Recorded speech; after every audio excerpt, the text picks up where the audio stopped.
Former Ted Cruz National Finance Chair. We have Jennifer Kearns, host of All American Radio, publisher of AmericanNews.com and a Newsmax.com contributor. Also, Rick Green, founder of PatriotAcademy.com. Thank you all for being here. Jennifer, your thoughts on this in Manchin? This isn't a new area for Manchin, specifically with a filibuster, but now he's coming out strongly against this election reform bill done by his colleagues. What does this mean for the Democrat Party?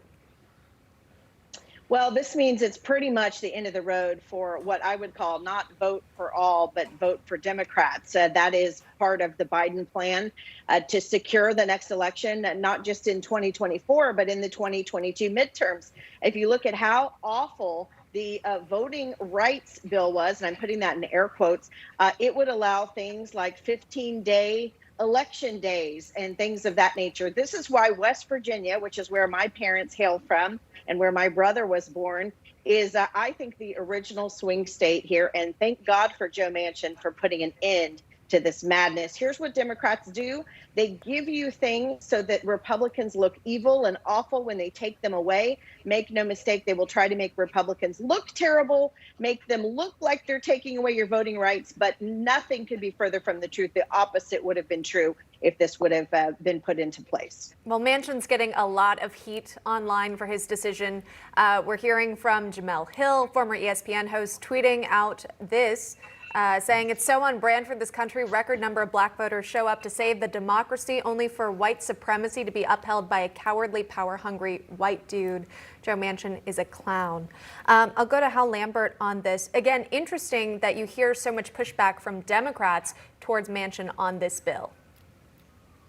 Yeah, I mean, that's disgusting that she would throw the race card out. I mean, it's just nonstop. Everybody's a racist all the time that doesn't agree with the far left.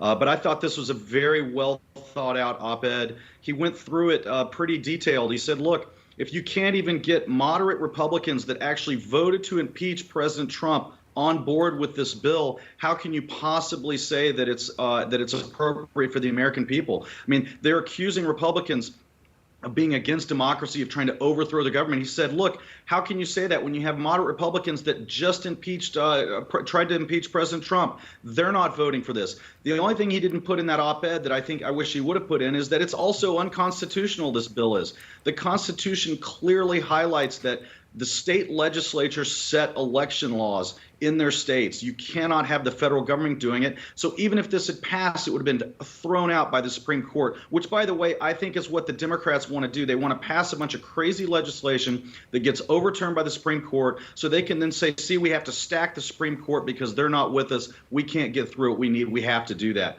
So thank you, Joe Manchin, for having some